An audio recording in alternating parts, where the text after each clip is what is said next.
Mom cats are amazing, and seeing the love that they have for their babies is so touching. Mama cats are so incredible at nurturing their young and helping these tiny, dependent babies become big and strong and independent. But what happens when the babies grow up and find homes? Does mom miss them? This is a question I'm asked all the time. So in this video, I'm going to be answering the question, do mama cats miss their babies after they're adopted? You can just look at her face and see that she's kind of getting over it. You are such a good mama cat, and I cannot wait until we can get you back to just being a cat.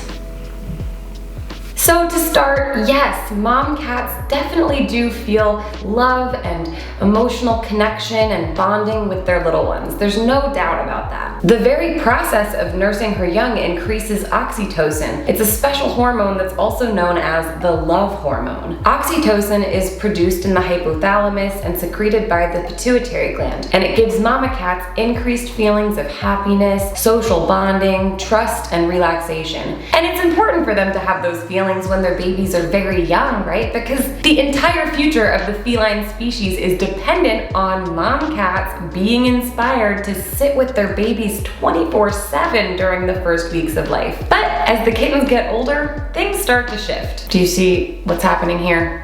We got a kitten attacking mama's tail. This is what I'm talking about. There's only so much a mama can put up with, right?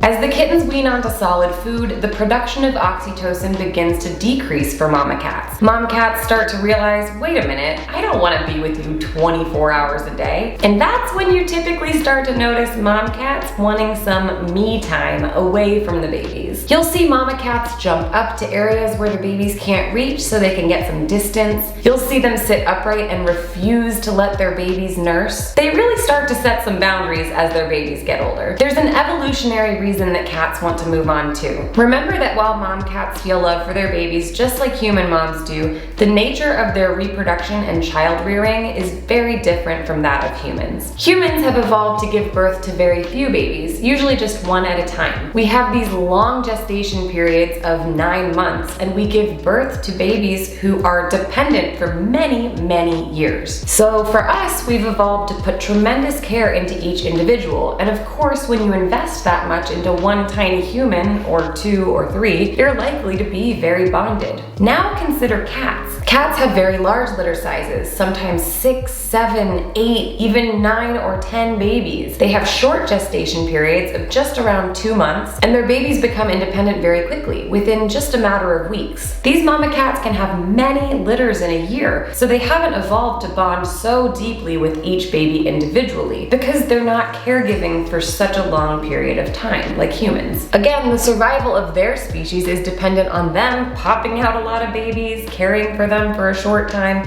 and moving on. So we don't want to have an overly anthropomorphic view of cats. Yes, they experience love and bonding, but no, their parental relationships don't look exactly the same as ours. That doesn't mean they don't like their babies. They definitely can like their babies, or not. You know, every cat is an individual, just like every human mom is an individual. Some mom cats don't even want to care for their babies as newborns. That's what happened with Ferguson, my cat, and he needed to be hand reared. So there's a lot of variation. Some mom cats enjoy being around their babies more, others less, but generally they do move on once kittens have reached independence, just due to the nature of feline reproduction. The main reason people ask me if mom cats will miss their babies is because they're worried about separating them for adoption. So I think it's important to keep in mind that in addition to the things I've already shared, we have to be practical about what is really possible here. In most cases, you're not going to find an adopter who wants to adopt a mom and all of her babies. Most people are not looking to adopt 5, 6, 7, 10 cats at once. So keeping them all together is usually not an option on the table anyway. But think about all the happy cats you know who are living in homes. They all had moms. Many of them were moms, and they're able to live happily and move forward. So when I'm fostering a mom and babies, I sometimes try to pair one of the babies with her for adoption, but sometimes not. It's really about what the specific cat wants and also what's practical or possible. I think every cat and every situation is unique, but in general, most mom cats give a lot of love to their babies when they're very little, and as they get older, they are very happy to move forward and just get back to being a cat. Hey, just a little PS to add at the end here. If you're watching this video because your cat has given birth, please make sure that you get her spayed and get all of her babies spayed and neutered once they're old enough. Kittens are adorable, but we have way too many of them already. We don't need to be creating more. So if you have a mama cat, please make sure that after this litter, you get her spayed. Thanks for watching.